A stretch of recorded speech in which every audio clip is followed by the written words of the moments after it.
사과 하나를 제대로 먹으면 혈관을 깨끗하게 하고 간을 살리는 약이 되기도 하지만 잘못 먹으면 오히려 혈압을 치솟게 하고 뇌혈관을 터뜨려 돌연사의 원인이 될 수도 있다는 사실 혹시 알고 계셨나요? 많은 분들이 사과는 무조건 좋은 음식이라고 생각하시지만 그 속에는 의사도 쉽게 말하지 않는 충격적인 반전이 숨어 있습니다. 저는 오늘 여러분들께 매일 먹는 사과가 어떻게 우리의 건강을 살리는 약이 되기도 하고 반대로 큰 병을 부르는 독이 되기도 하는지 그 놀라운 진실을 말씀드리려 합니다. 사과는 간을 깨끗하게 하고 혈관 속 노폐물을 씻어내며 심장까지 보호하는 대표적인 건강과일입니다. 그래서 아침에 사과 한 개면 의사보다 낫다는 속담이 생겨나게 된 것이죠.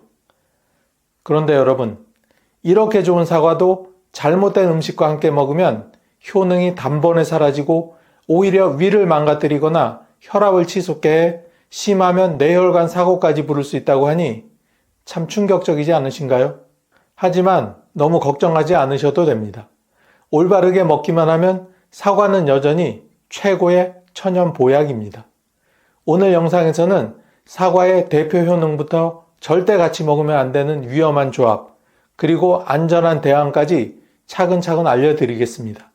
특히 마지막에 소개드릴 사과와 달걀의 조합은 노년기 삶의 질을 좌우할 만큼 중요한 내용이니 꼭 끝까지 함께 해주세요.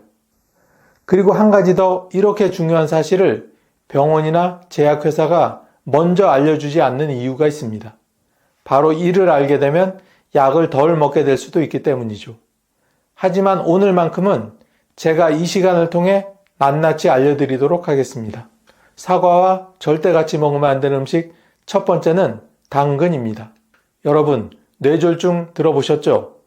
이 뇌졸중은 단순히 혈관이 막히거나 터지는 걸로 끝나는 질환이 아닙니다.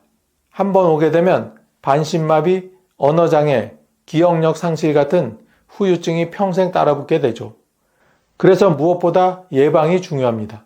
사과는 뇌졸중을 막는데 큰 도움이 됩니다. 사과 속에 들어있는 퀘르세틴과 폴리페놀이라는 성분이 피를 맑게 하고 혈관을 부드럽게 만들어 뇌로 가는 피가 잘 흐르도록 지켜주거든요. 그래서 꾸준히 사과를 드신 분들이 뇌졸중에 걸릴 위험이 낮다는 연구도 많이 나와 있습니다. 하지만 당근과 사과를 함께 먹을 때는 이야기가 완전히 달라집니다.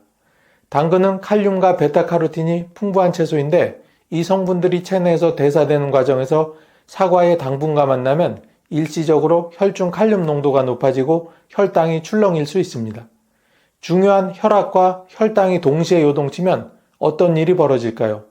뇌혈관이 급격히 압력을 받으면서 손상이 시작되고 심지어 약한 혈관은 쉽게 터져 뇌출혈로 이어질 수도 있습니다. 반대로 순간적으로 혈류가 뚝 끊기면 뇌경색의 원인이 되기도 하죠. 특히 노년층에게는 이 충돌이 훨씬 치명적입니다. 나이가 들수록 혈관 탄력은 떨어지고 뇌혈관은 작은 자극에도 버티기가 어렵습니다. 그래서 사과와 당근 주스를 건강식으로 믿고 매일 드시던 분이 오히려 뇌졸중 위험을 키울 수 있다는 겁니다. 그럼 대안은 도대체 뭘까요? 단순히 같이 먹지 말고 따로 먹어라가 아니라 조금만 방식을 바꿔도 사과와 당근을 모두 건강하게 즐길 수 있습니다. 첫째, 섭취 시점 분리입니다. 사과는 아침 공복에 드시면 혈관이 가장 깨끗하게 반응할 때 흡수돼 뇌혈관 보호 효과가 극대화됩니다. 반면 당근은 저녁 반찬으로 드시는 게 좋습니다. 왜냐하면 당근 속 베타카로틴이 기름과 만나야 흡수가 잘 되는데 저녁 식사 때 자연스럽게 기름과 함께 조려 먹을 수 있기 때문입니다. 즉, 사과는 아침에 혈관을, 당근은 저녁에 신경세포를 지켜주는 역할 분담이 됩니다. 두 번째 방법은 조리하는 방식을 다르게 하는 겁니다. 사과는 그냥 생으로 먹는 게 가장 좋습니다. 하지만 당근은 기름에 살짝 볶거나 졸여서 먹어야 몸에 좋은 베타카로틴이 6배 이상 잘 흡수됩니다. 그러니 사과는 생으로 씹어 드시고 당근은 조리해서 드시면 서로 충돌도 막고 각각의 장점은 그대로 살릴 수 있습니다. 실제로 미국의 한 연구에서도 당근을 조리해서 먹은 사람들이 생으로만 먹은 사람들보다 몸속 항산화 성분이 더 높게 나왔다는 결과가 있습니다. 셋째, 양 조절도 중요합니다. 노년층에서는 한 번에 많은 양의 사과와 당근 주스를 마시는 게 특히 위험합니다. 적당히 반컵 정도만 드시고 나머지는 간격을 두고 드시면 혈관에 가해지는 부담을 확연하게 줄일 수 있습니다. 두 번째는 밤입니다. 가을이 되면 시장에 가득한 게 바로 사과와 밤입니다. 장바구니에 한가득 담아오면 집에서 같이 놓고 드시는 경우가 많으실 겁니다. 달콤한 사과 한 입, 고소한 밤 한 알, 왠지 궁합이 잘 맞을 것 같죠? 하지만 이 두 가지를 함께 드시면 의외로 간에 큰 부담을 줄 수 있습니다. 사과는 몸에서 금방 흡수되는 과일입니다. 사과에 들어있는 신맛 성분과 식이섬유가 지방과 노폐물을 정리해주기 때문에 간이 할 일을 덜어주게 되죠. 그래서 아침 빈속에 먹으면 간이 쉬면서 회복하는데 큰 도움이 됩니다. 그런데 밤은 전분이 많고 질긴 섬유질로 되어 있어서 소화가 천천히 됩니다. 위에 오래 머무르다 보니 간이 밤까지 처리하느라 더 힘들어지게 되는 거죠. 결국 사과의 과당과 밤의 전분이 한꺼번에 몸속에 들어오면 간은 동시에 두 가지 일을 처리해야 하는 셈이죠. 해독도 하고 에너지도 만들고 지방도 분해해야 하니 당연히 과부하가 걸리게 됩니다. 이런 상황이 반복되면 간세포가 지치고 손상돼서 간 수치가 높아질 수 있습니다. 지방간이 있거나 간이 약한 분들에게는 더 치명적일 수 있습니다. 혹시 사과와 밤을 함께 먹고 나서 속이 더부룩하고 괜히 몸이 피곤하고 머리가 무겁게 느껴지신 적이 있으신가요? 이는 단순히 소화가 안 된 게 아니라 사실은 간이 지쳐서 보내는 신호일 수 있습니다. 그렇다면 어떻게 해야 할까요? 그냥 사과와 밤을 완전히 멀리 하라는 게 아닙니다. 이럴 땐 간단히 조리법만 바꿔도 충분히 안전하게 드실 수 있습니다. 첫 번째 방법은 밤을 그냥 삶아서 단단한 상태로 드시지 말고 죽으로 만들어 드시는 것입니다. 밤죽은 곱게 갈려 있어서 소화가 훨씬 수월하죠. 위에 오래 머무르지 않기 때문에 사과와 같이 드셔도 간이 크게 부담을 받지 않습니다. 실제로 요양병원 식단에서도 밤죽은 간질환 환자에게 권장될 정도로 안전한 조리법입니다. 두 번째 방법은 밤을 꿀에 살짝 찍어 드시는 겁니다. 꿀 속의 당분이 위에서 흡수를 조절해 주어 사과와 함께 먹었을 때도 간이 동시에 무리하지 않도록 도와줍니다. 실제로 전통 한의학에서도 밤과 꿀을 함께 먹는 것이 소화에 좋다고 기록되어 있습니다. 사과는 해독, 꿀은 완충제, 밤은 에너지 보충원 역할을 하면서 삼박자가 척척 맞는 거죠. 세 번째는 오이입니다. 우리의 심장은 하루도 쉬지 않고 뛰는 펌프 같은 기관입니다. 여러분, 혹시 심장이 하루에 몇 번이나 수축과 이완을 반복하는지 아시는 분이 계실까요? 네, 하루에 무려 10만 번입니다. 심장은 이렇게 많이 수축과 이완을 반복하면서 온몸으로 열심히 피를 보내고 있는 겁니다. 이런 심장 건강에 다행히 사과가 도움이 됩니다. 사과에는 우리 몸을 안전하게 지켜주는 성분들이 많이 들어 있습니다. 이 성분들은 나쁜 콜레스테롤이 더 이상 혈관을 막지 못하게 해주죠. 쉽게 말하면 혈관이 녹슬지 않도록 기름칠을 해주는 것과 같은 이치입니다. 또 사과에 풍부한 펙틴이라는 섬유질은 장에서 콜레스테롤이 흡수되는 걸 막아 피 속 기름기를 줄여줍니다. 실제로 하버드대 연구에서도 하루에 사과를 1개 이상 먹은 사람들이 그렇지 않은 사람들보다 심장병에 걸릴 위험이 30% 이상 낮았다는 결과가 보고되고 있는 만큼 사과는 효과가 확실히 검증된 과일입니다. 그런데 문제는 이렇게 좋은 사과도 오이와 잘못 먹으면 심장에 오히려 독이 될 수 있다는 점입니다. 많은 분들이 여름철 갈증 해소나 다이어트를 위해 사과와 오이를 갈아 주스로 만들어 드시는데 사실은 이 조합이 심장에는 매우 위험할 수 있습니다. 왜냐하면 오이 속에는 아스코르비나제라는 효소가 들어있는데 이 성분이 사과 속 비타민C를 파괴하기 때문입니다. 비타민C는 이미 널리 알려진 대로 단순히 면역력만 지켜주는 게 아닙니다. 혈관벽을 튼튼하게 해주고 혈관을 지탱하는 콜라겐 합성을 도와 심장이 무리 없이 피를 공급할 수 있도록 도움을 줍니다. 그런데 사과의 비타민C가 파괴되어 버리면 혈관벽이 약해지고 쉽게 손상됩니다. 그 결과 심장은 평소보다 더 강한 압력으로 피를 밀어내야 하고, 이 과정이 반복되면 시간이 지날수록 협심증이나 심근경색 같은 큰 병으로 이어질 위험이 커지게 됩니다. 여러분, 혹시 주변에서 평소 멀쩡하던 분이 갑자기 가슴을 부여잡고 쓰러졌다는 소식 들어보신 적 있으신가요? 그만큼 심혈관 질환은 무섭고 또 예고 없이 찾아옵니다. 우리가 무심코 먹는 사과와 오이가 이런 위험을 앞당길 수 있다는 점 꼭 기억하셔야 합니다. 그럼 이제 어떻게 하면 될까요? 방법은 단순히 같이 먹지 마세요가 아니라 생활 속에서 바로 실천할 수 있는 대안을 찾는 겁니다. 첫 번째 방법은 오이에 레몬즙을 곁들여 드시는 겁니다. 레몬 속의 산이 오이의 아스코르비나제 효소 작용을 억제해주기 때문에 사과의 비타민C가 파괴되는 걸 막아줍니다. 만약 사과와 오이를 꼭 같이 드시고 싶으시다면 레몬즙을 조금 뿌려 섭취하는 게 훨씬 안전합니다. 두 번째 방법은 섭취 시간과 방법에 변화를 주는 겁니다. 사과는 아침 공복이나 간식에 단독으로 드시고 오이는 점심이나 저녁 샐러드에 곁들이는 게 좋습니다. 이렇게 하면 두 성분이 위에서 직접 충돌하지 않으니 심장 부담이 확 줄어듭니다. 세 번째 방법은 오이를 그냥 생으로만 드시지 말고 가볍게 절이거나 무침으로 조리해 드시는 것입니다. 조리 과정에서 효소가 파괴되기 때문에 사과와 부딪혀도 비타민C의 손상이 거의 일어나지 않습니다. 지금까지 사과가 멀리해야 하는 상극인 음식을 알아봤습니다. 그럼 이번에는 사과가 가진 효능을 배로 올려줄 찰떡궁합식품을 하나씩 알아보겠습니다. 첫 번째는 호두입니다. 저는 여러분이 요즘 내가 왜 이렇게 깜빡깜빡하지 하면서 속으로 걱정하고 계신 걸 잘 알고 있습니다.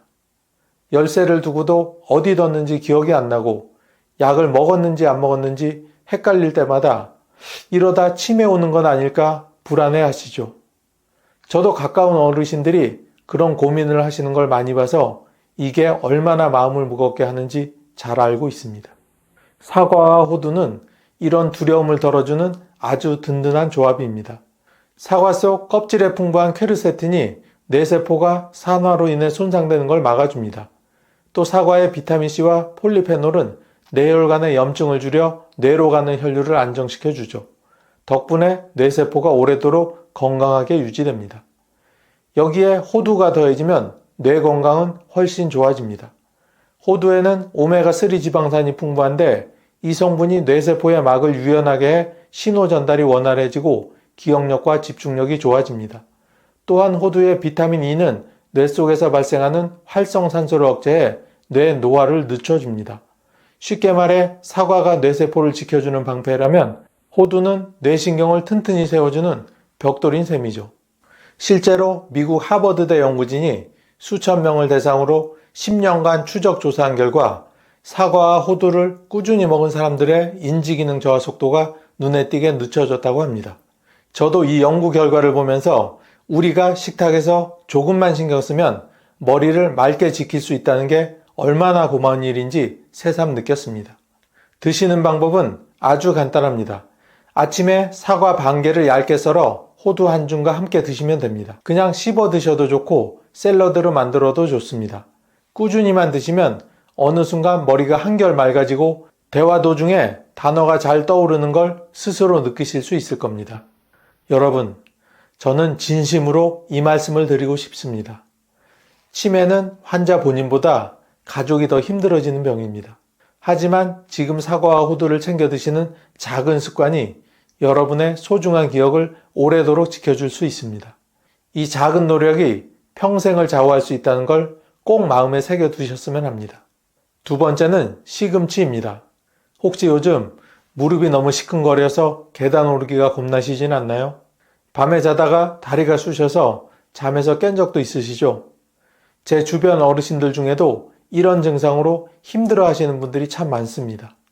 앉았다 일어날 때마다 무릎이 욱신거리고 바람만 불어도 관절이 시린 분들 보면 마음이 괜히 짠해집니다. 사과와 시금치는 이런 뼈 관절 문제에 든든한 해답이 될 수 있습니다. 사과 속 비타민C와 붕소는 칼슘 흡수를 도와 뼈 형성을 촉진합니다. 그래서 사과를 자주 드시는 분이 골밀도가 높고 골절 위험이 낮아진다는 연구도 있습니다. 또 사과 속 항산화 성분이 뼈를 공격하는 활성산소를 막아서 뼈 세포를 오랫동안 지켜줍니다. 시금치는 뼈와 관절의 영양 보고입니다. 시금치는 뼈 속 단백질을 활성화해 칼슘이 빠져나가지 않도록 막아줍니다. 여기에 더해서 칼슘과 마그네슘이 직접 뼈의 재료가 되어 골밀도를 높여주기도 하죠. 또 시금치는 관절 내 염증을 줄여 통증을 완화해 줍니다.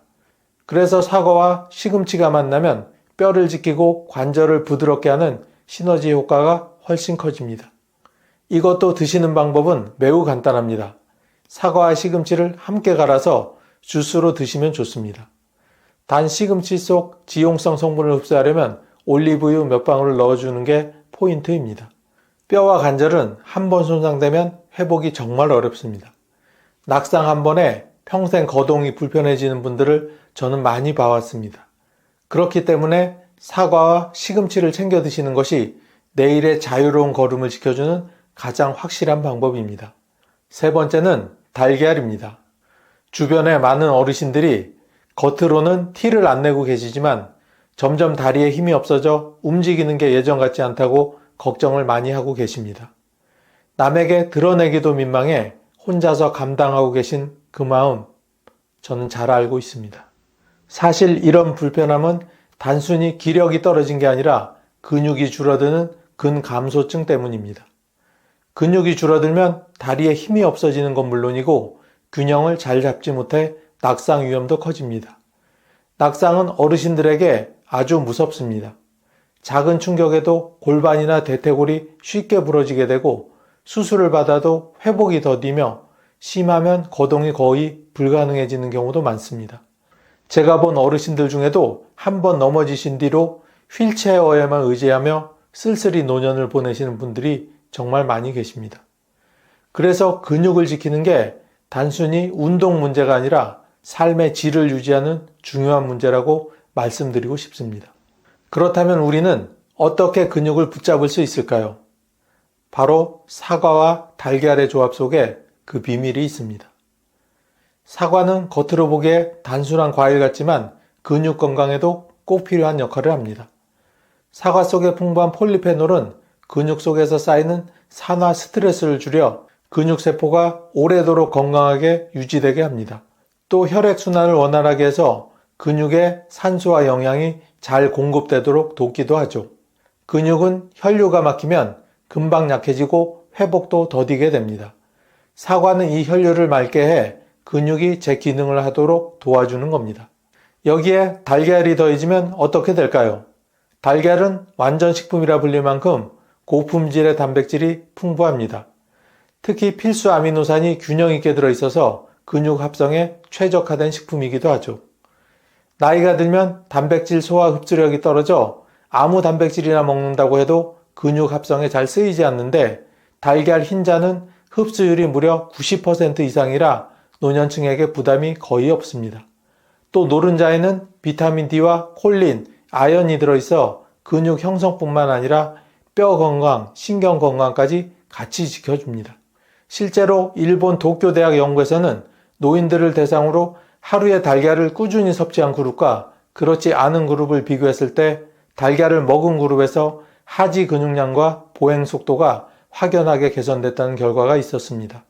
여기에 사과까지 더한다면 단백질 합성을 돕는 환경을 만들게 되어 근육 유지 효과가 배가 됩니다. 이건 역시 드시는 방법은 간단합니다. 아침에 사과 반 개와 삶은 달걀 하나를 함께 드시면 됩니다. 사과의 상큼한 맛이 달걀의 느끼함을 잡아주어 먹기가 훨씬 편안합니다. 단백질의 흡수율을 높이고 싶으시다면 달걀은 완숙보다는 반숙으로 드시는 게 더 좋습니다. 또 사과를 슬라이스해서 달걀 샐러드에 곁들여 드셔도 맛있고 영양 밸런스가 잘 맞습니다. 혹시라도 콜레스테롤 때문에 달걀을 망설이시는 분들이 계신데 최근 연구에 따르면 하루 한두 개의 달걀은 오히려 심혈관 질환 위험을 낮추는데 도움이 된다고 합니다. 걱정하지 마시고 안심하고 드셔도 괜찮습니다. 다만 의사에게 특별히 제안을 받으신 분이라면 상담 후에 드시는 게 좋습니다. 여러분, 근육이 있다는 건 단순히 힘이 있다는 것만은 아닙니다. 내 두 다리로 집 앞을 나가고 시장을 걸어 다니고 손주 손을 잡고 산책을 할 수 있는 자유를 의미합니다. 사과와 달걀을 함께 드시는 이 작은 습관이야말로 여러분이 끝까지 스스로 걸을 수 있는 힘을 지켜주는 열쇠입니다.